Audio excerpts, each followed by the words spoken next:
face à ces émergences? Merci beaucoup, Patrick. C'est ça? C'est bien ça? Oui? Non? Christian, pardon. Je crois que c'était Patrick, mais je me suis trompé. Pardon, parce qu'on s'est rencontrés il n'y a pas très longtemps, mais j'ai eu un peu de mal à mémoriser. Et puis merci au président de la SRLF, Djilali, cher Djilali. Ça me fait un peu drôle de prendre le pupitre avec l'appellation que tu m'as donnée, parce que je suis venu pendant 25 ans à la SRLF avec plutôt comme objectif de parler d'oxygénation tissulaire. Donc c'est assez intéressant de revenir dans un contexte un peu différent, quoique un tout petit peu neuf pour moi. Alors je voudrais, avant de commencer ma présentation, je voudrais aussi insister sur la question de Christian Rimbaud, puisqu'il a évoqué le rôle de l'INVS dans les organisations régionales et nationales d'alerte et de vigilance. Il faut savoir que c'est un sujet qui est particulièrement sensible et qui appellera des travaux probablement importants dans les 6 mois, années qui viennent, qui nous associera d'ailleurs très nettement avec l'INVS et donc en particulier avec Françoise Weber. Le deuxième point que je voulais faire, c'est que effectivement l'INVS est dans l'ARS sans que pour autant l'ARS soit dans l'INVS, mais en revanche l'INVS est aussi dans la DGS et on verra, et c'est un des points que je voudrais présenter ici, puisque vous le savez, la Direction Générale de la Santé a un rôle de tutelle, ce terme n'ayant aucune connotation péjorative, en tout cas dans ma bouche, à l'égard de ces agences, et on verra qu'il y en a un certain nombre au-delà même de l'INVS. Voilà, donc merci à la Société de réanimation de langue française de permettre cette présentation de la Direction Générale de la Santé qui, au fond, n'est pas tellement connue. C'est une structure que nous, médecins, puisque je suis aussi anesthésiste réanimateur, comme j'évoquais sur mon passé de présentateur à la SRLF, nous, médecins, on connaît plutôt la Direction Générale de l'offre de soins en France que réellement la Direction Générale de la Santé, alors même que, je dirais, le terme de santé devrait nous interpeller en tant que professionnels de santé. Sans doute parce que la DGS s'intéresse en premier lieu à la prévention et à la santé publique, mais aussi, et c'est le sujet de cette présentation, à tout ce qui est veille et urgence sanitaire, et de fait travaille de manière très très étroite avec les professionnels de santé dans l'acception large du terme, et notamment avec l'autre direction du ministère de la Santé, qui est la Direction Générale de l'offre de soins. Donc en fait, dans ce rôle de la Direction Générale de la Santé à l'égard de la sécurité sanitaire, il y a aujourd'hui une démarche, et donc merci pour cette question, encore une fois, de régionalisation très forte. Donc les ARS ont été créées il y a à peu près 3 ans maintenant, voire un peu plus. Et elles ont acquis progressivement une forme de maturité qui leur permet de gérer de manière régionale des problèmes qui typiquement dépendent d'elles. Vous imaginez sans problème, pour rester dans le vif du sujet, que la veille sanitaire en termes par exemple de risques liés à des moustiques, la dengue, c'est pas la même chose dans le Nord-Pas-de-Calais et dans la région PACA. D'ailleurs, dans la région Nord-Pas-de-Calais, je suis heureux de vous le dire, puisque c'est de là d'où je viens, il n'y a pas de dengue aujourd'hui, ou en tout cas ça ne s'écrit pas pareil, que vous pourrez en trouver dans la région PACA. Donc la régionalisation a du sens, tant sur le plan de l'offre de soins, mais aussi bien sûr sur les dispositifs de sécurité sanitaire. Alors la Direction Générale de la Santé, elle a une vocation aussi à coordonner au plan national. On verra qu'elle a des missions de coordination qui sont assez nombreuses. Et puis, elle ne travaille pas toute seule, puisqu'il y a d'autres ministères qui peuvent être impliqués dans des situations de risques sanitaires, notamment lorsqu'ils deviennent extrêmement larges et que les transports, le travail, l'éducation nationale sont contaminés, c'est le cas de le dire, par une pandémie éventuelle, grippale ou autre. Et donc, il y a une interministérialité qui d'ailleurs s'exprime pas simplement à l'égard des risques infectieux, mais à l'égard de toute crise sanitaire. On verra également, et c'est une évidence, mais c'est toujours mieux de le dire, et ça a été très largement présenté par Françoise dans sa présentation, que les virus, les germes, mais aussi les nuages radioactifs, mais aussi les pollutions de tous ordres, les vagues de chaleur, évidemment, ne connaissent aucune frontière et que le monde tel que nous le découpons ne représente pas grand-chose pour les moustiques. Donc, il y aura donc un sujet international, on y reviendra. Alors, en fait, je l'ai dit, et c'est très important, la DGS, qui a un rôle de pilote sur la sécurité sanitaire, le fait avec des agences qui ont des fonctions diverses, et vous entendez en ce moment beaucoup d'ailleurs parler de perfusion alimentaire, en réanimation néonatale, ça concerne les réanimateurs, et les difficultés que ça représente pour l'agence du médicament, qui est à nos côtés. Mais vous avez vu, c'est aussi très intéressant, puisqu'en réalité, c'est des agents infectieux qui sont dans les poches de nutrition parentérale, et du coup, ça associe également l'Institut de veille sanitaire. Donc on est à la fois dans une formation pharmacovigilance ou apparentée, ou de loin, et puis une formation risque infectieux vis-à-vis duquel il faut se protéger, et qui implique l'INVS. Donc vous voyez que très rapidement, quand on va parler de sécurité sanitaire, on associe différents dispositifs. Françoise et moi, on a la chance de se voir toutes les semaines, puisque la Direction générale de la santé réunit toutes les semaines ces agences pour faire le point avec elles, le mercredi matin, sur tous les éléments d'alerte sanitaire nationaux. Et donc, on va remonter tout ce qui se passe en France, et puis bien sûr, très vite au-delà, aux Antilles. En ce moment, vous savez qu'il y a du chikungunya qui commence à se développer gentiment, ou en Polynésie française, où le Zika a fait aussi un certain nombre de dégâts ces derniers temps, avec des tableaux de Guillain-Barré relativement féroces, qui n'ont pas beaucoup intéressé les médias, mais enfin, il y avait d'autres sujets à ce moment-là. Je l'ai dit, le ministère de la Santé travaille à l'intérieur avec différentes directions, et notamment j'ai évoqué la direction générale de l'offre de soins. On pourrait évoquer la direction de la sécurité sociale, puisque par exemple, quand vous avez un risque sanitaire qui se présente, vous pouvez être à même de mettre en place des éléments de financement par cette sécurité sociale, et donc il faut avoir une forme de réactivité, et donc les directions doivent travailler de manière conjointe. Enfin, sous forme de lien avec les ARS, et j'en ai déjà parlé. Alors, on a une salle qui ressemble beaucoup à une salle de régulation de SAMU. Quand on vient à la DGS et qu'on voit cette salle, on a l'impression d'être dans une salle de régulation. J'avais l'impression d'être chez mon ami Goldstein à Lille. Et donc, ça s'appelle le Chorus, qui est en fait un point focal national qui recueille les signaux quand ils commencent à se développer sur notre territoire ou au-delà. C'est une structure qui a été créée en 2007, de même que les Prus, sur lequel on dira un court mot tout à l'heure, et donc est une structure opérationnelle pour agir dans le cadre de ces urgences. On a à peu près d'ailleurs une similitude avec ce qui peut être observé à la sécurité civile, et donc on a comme ça en France différents endroits où des veilles opérationnelles sont concertées. Vous avez vu tout à l'heure, Françoise vous a montré qu'à l'INVS, ils ont eux-mêmes leur propre salle de veille opérationnelle où les équipes peuvent se réunir et travailler 24 heures sur 24 quand c'est nécessaire. Le Chorus gère tout événement ayant un impact sur l'offre de soins ou sur la santé. Bien sûr, plutôt dès que la notion d'ampleur nationale se présente ou lorsqu'il faut faire une intervention au niveau étranger, au niveau international, et notamment ceci se fait avec un opérateur qui est aussi une agence et qui est donc les Prus, qui est donc une structure qui permet de déployer des forces à partir de réservistes, et peut-être que parmi vous il y en a qui sont réservistes à l'EPRUS, et qui peuvent être du jour au lendemain envoyés pour une mission sanitaire sur un pays étranger. Par exemple, pour la Polynésie, on a déplacé un anesthésiste réanimateur, 2 infirmières, et de manière très intéressante, parce que ces professionnels ne sont pas seulement des médecins ou des infirmières, pas seulement des professionnels soignants, également un directeur. Quand vous avez un management d'affaires dans une crise sanitaire, il faut qu'il y ait des gens qui sachent organiser les lits, faire des rotations de personnel, etc. Et donc y aller avec un directeur, c'est tout à fait intéressant, qui permettra de voir comment, sur place, s'il y a déjà des moyens, comment on organise mieux, ou s'il n'y a pas de moyens, en déployer, et ceci évidemment se prévoit.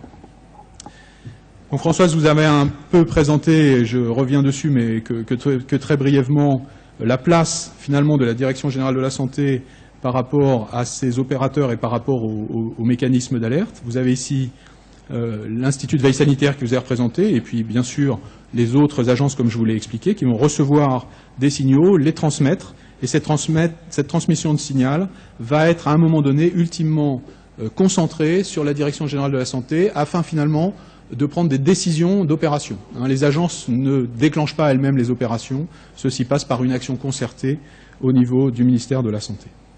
Je l'ai dit et je le redis ici, donc les liens sont aussi européens et internationaux, avec des messages d'alerte qui vont partir du point focal national qui est le Chorus vers par exemple la Commission européenne, donc qui sont ces messages d'alerte dont a parlé tout à l'heure Françoise, donc qui sont des European Warning Rapid Signal, et puis des éléments qui vont partir même vers l'Organisation mondiale de la santé, ceci en lien avec ce qu'on appelle le règlement sanitaire international, et donc ce sont des personnes qui se réunissent régulièrement pour organiser au mieux les mécanismes d'alerte et les mécanismes de réponse.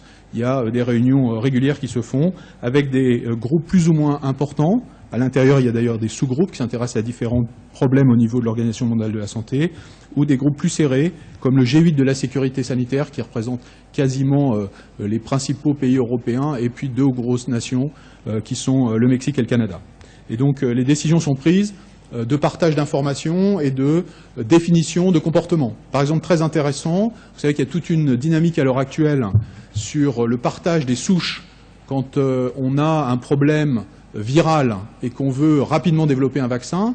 Vous savez que les pays assez fréquemment, et c'est le cas typique du MERS-CoV, émergents, dans lesquels émergent effectivement ces virus, peuvent se trouver dépossédés finalement de cette souche. Et si vous développez un vaccin qui va se vendre à des millions et des milliards d'exemplaires au niveau de la planète, il devrait y avoir d'une certaine manière une reconnaissance vis-à-vis du pays qui a fourni la souche, voire des royalties. Et donc il y a toute une discussion sur la propriété des souches, et donc du côté finalement protection de la propriété de la biodiversité et de ce qui peut en être utilisé. Donc il y a tout un chapitre à l'heure actuelle qui est en train de se développer au niveau international sur ce sujet. Bon. Mais le problème, c'est quand vous voulez développer rapidement des vaccins, il y a probablement intérêt à ne pas trop protéger de pays à pays ces souches, auquel cas on ne peut pas développer des armes thérapeutiques vis-à-vis de ces phénomènes épidémiques. Et donc le GHSI, par exemple, réfléchit à mettre des clauses qui protègent le côté émergence aiguë de pathologies, de phénomènes infectieux, et donc la réponse sanitaire, donc une coordination internationale sur des éléments de réponse sanitaire. Je l'ai dit tout à l'heure et je le répète juste brièvement, dans les cas de crise majeure, et donc on a des exercices qui sont aussi réalisés pour se préparer à cela, la préparation c'est quelque chose de tout à fait important dans les événements de dissémination d'alerte sanitaire, il y a la mise en jeu et la mise en tension d'autres groupes au niveau des ministères français qui sont capables de répondre avec la direction générale de la santé au titre du ministère de la Santé. Alors je veux ici juste citer quelques éléments pour montrer les acteurs qui peuvent être rapidement impliqués, aussi bien, je l'ai dit, donc les Prus tout à l'heure. On peut citer aussi parmi les agences qui sont très régulièrement associées, l'ANSES. L'ANSES s'occupe de l'environnement et de tout ce qui est pathologie animale, et qui à un moment donné risque de se retrouver dans une situation où il y a un passage trans-espèce, le cas par exemple du MERS-CoV, impliqué, pour voir le rôle qu'il peut y avoir du réservoir animal et comment éventuellement une pathologie animale qui a été observée à un moment donné devient une pathologie qui glisse vers une pathologie humaine. On peut citer de manière anecdotique aussi l'EFS. Pourquoi? Parce que si vous avez une pandémie, une crise infectieuse type chikungunya par exemple, eh bien les donneurs vont devenir un problème. Et donc vous ne pourrez plus assurer de manière aussi aisée la transfusion sanguine à partir de donneurs qui sont eux-mêmes infectés. Et donc on va tomber dans un phénomène de rareté, et donc il va falloir mettre en place des dispositifs qui permettent de compenser la perte d'un site particulièrement abondant habituellement sur le plan du don du sang. Alors deuxième point large en termes d'échange ou de communication, donc par-delà ces communications entre opérateurs et entre ministères ou entre pays, il y a la communication vis-à-vis des professionnels de santé du pays et puis la communication au sens large. Alors la communication vis-à-vis des professionnels, la Direction générale de la santé a installé des messages qui sont extrêmement intéressants, que vous voyez passer ou pas d'ailleurs, parce que il y a 2 solutions pour voir ces messages, sont des messages d'alerte. Ce qu'on appelle les messages MARS, qui sont des messages d'alerte rapide de santé, qui sont délivrés aux directions d'établissement. Et donc normalement les directions d'établissement, lorsque ces messages d'alerte sont envoyés, le diffusent à l'intérieur de leur établissement pour que les personnels soient informés. Mais ils peuvent aussi faire de la rétention, et donc on n'a pas toujours de certitude que quand une direction d'établissement public ou privé reçoit ce message d'alerte, il soit effectivement diffusé. Et puis il y a un autre dispositif qui s'appelle le DGS urgent, et qui fait partie d'un mode volontaire, c'est-à-dire que ce sont des professionnels, et vous pouvez le faire, qui s'inscrivent sur le site de la DGS et qui demandent à recevoir les DGS urgents, c'est-à-dire les messages urgents, lorsqu'ils ont lieu. Mais c'est un mode volontaire. Et donc on essaye à l'heure actuelle de diffuser le réseau des médecins associés à ces éléments d'alerte sanitaire pour que, au moment où l'alerte sanitaire arrive, le maximum de personnes puissent être informées. Bien sûr, ceci s'accompagne également, et ça a été le cas dans la crise du MERS-CoV, d'autres phénomènes d'alerte, le contact avec les sociétés savantes, notamment pour l'expertise, et les ordres et d'autres types de représentations. La crise sanitaire, c'est aussi une crise médiatique. Bon, en ce moment, on le vit à nouveau. Il faut savoir que il y a autant de phénomènes critiques dans la gestion de la communication que dans la gestion de la crise sanitaire en tant que telle et sur l'isolement des personnes, etc. Pourquoi? Parce que vous avez tout d'abord des informations qui conduisent à de l'inquiétude. Et donc vous allez avoir des dizaines, des centaines parfois, et on l'a très bien vu dans la présentation de Françoise avec les pics de cas, signalés ou étant évoqués comme tels. Vous allez avoir des personnes qui vont se présenter spontanément parce qu'ils ont tout ou partie de symptômes qui ressemblent ou qu'ils ont été en contact avec une personne qui a des symptômes éventuellement similaires. On a eu par exemple, il n'y a pas très longtemps, dans le cadre du MERS-CoV, un avion arrivant de la région saoudienne qui a été arrêté avec toutes les personnes à l'intérieur, mis en quarantaine immédiatement au CHU de proximité, parce qu'une des personnes avait éternué et toussé dans l'avion.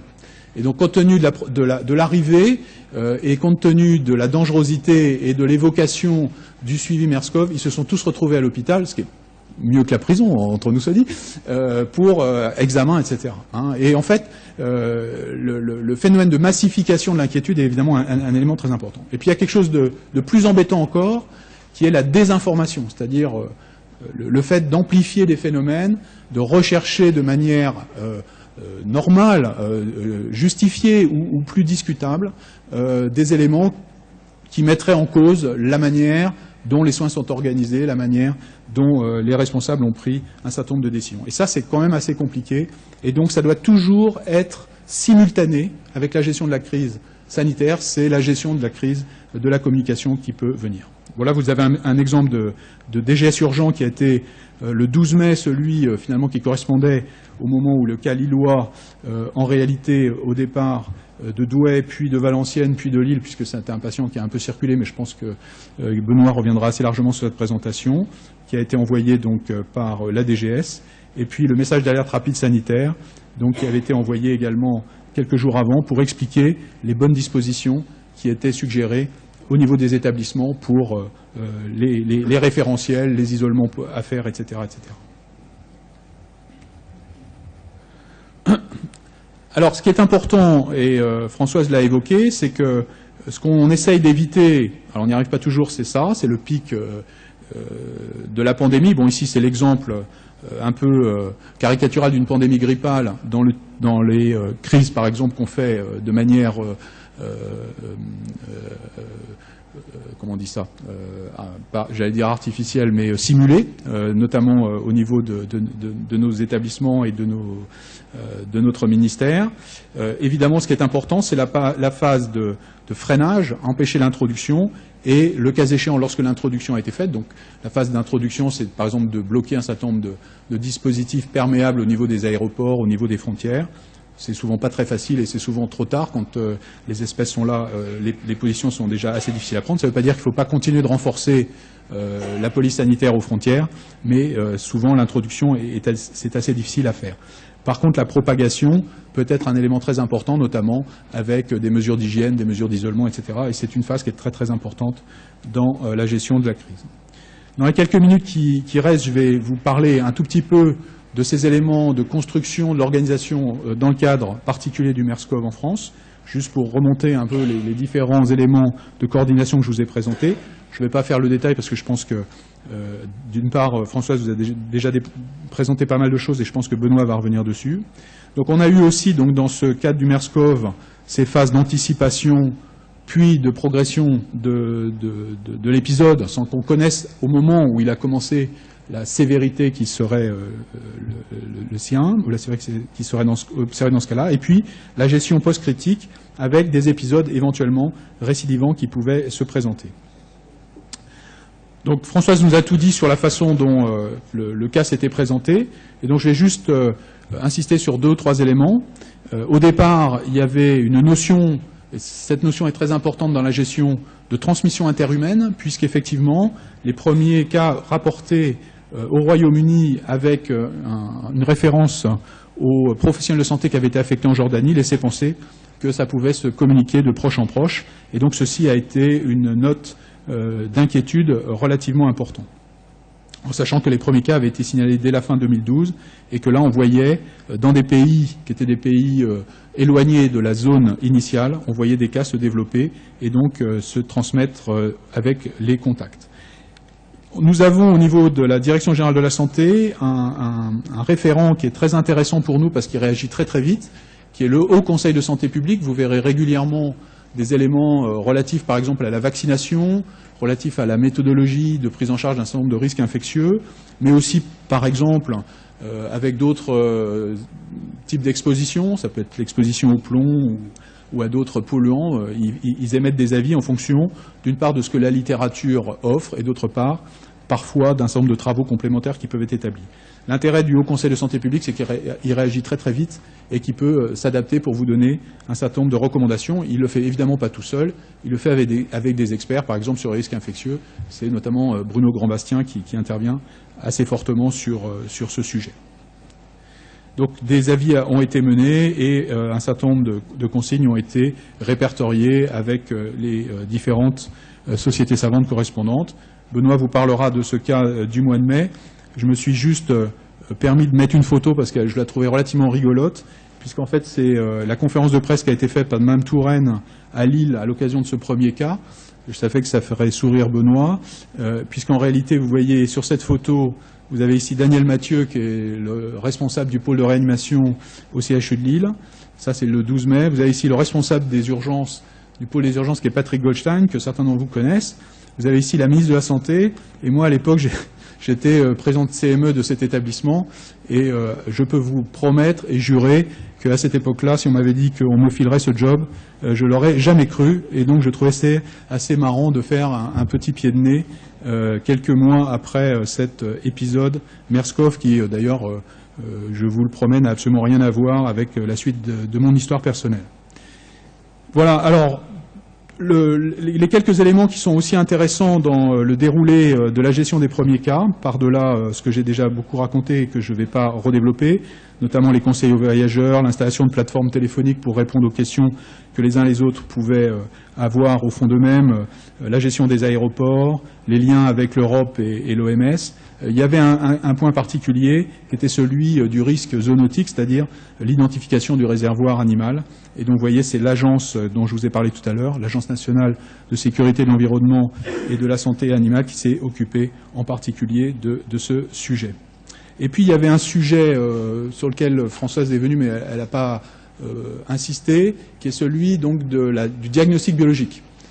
Puisque c'est en présence d'un nouveau virus, la capacité à l'identifier, la capacité à donner une information en proximité suffisamment rapidement, est évidemment un point très important. Quand les prélèvements repartent sur le Centre national de référence ou CNR, qui est à distance, évidemment ça crée du temps et une réactivité qui peut être plus longue. Et donc il y a dans ce contexte un phénomène d'échange d'informations pour que d'autres CNR ou que d'autres centres de biologie puissent s'approprier la méthodologie et développer effectivement une technologie adaptée pour pouvoir faire le test et le diagnostic biologique. Voilà, je vais m'arrêter là parce que je pense que tout ceci a été dit par Françoise. Donc on reste aujourd'hui avec quelques éléments et une problématique actuelle, donc une vigilance qui reste maintenue, avec cependant une forme de réassurance par rapport à une gravité, une contagiosité qui n'ont pas, au cours de l'épisode précédent, fait tellement leur preuve. Ceci explique peut-être aussi pourquoi vous êtes moins nombreux que vous n'auriez pu l'être dans la salle si la menace était vécue comme quelque chose d'extrêmement dangereux. Pour autant, ceci est vrai pour un virus qui est celui que nous connaissons, et si ce virus devait se transformer, il peut très bien acquérir de nouvelles capacités, et donc la vigilance est de mise par rapport à ce risque, et vous avez vu quand même que dans les zones d'endémie, ça continue gentiment de croître et d'embellir. Le risque, il est réellement nosocomial, et c'est ce qui a été développé, et je pense que Benoît reviendra dessus, mais pas seulement, et on a vu des contacts qui pouvaient se faire vis-à-vis de patients souffrants autour vis-à-vis de personnel de santé, et je crois que c'était notamment le cas des tout premiers épisodes qui avaient été recueillis, notamment à partir de l'épisode jordanien. Voilà, merci beaucoup.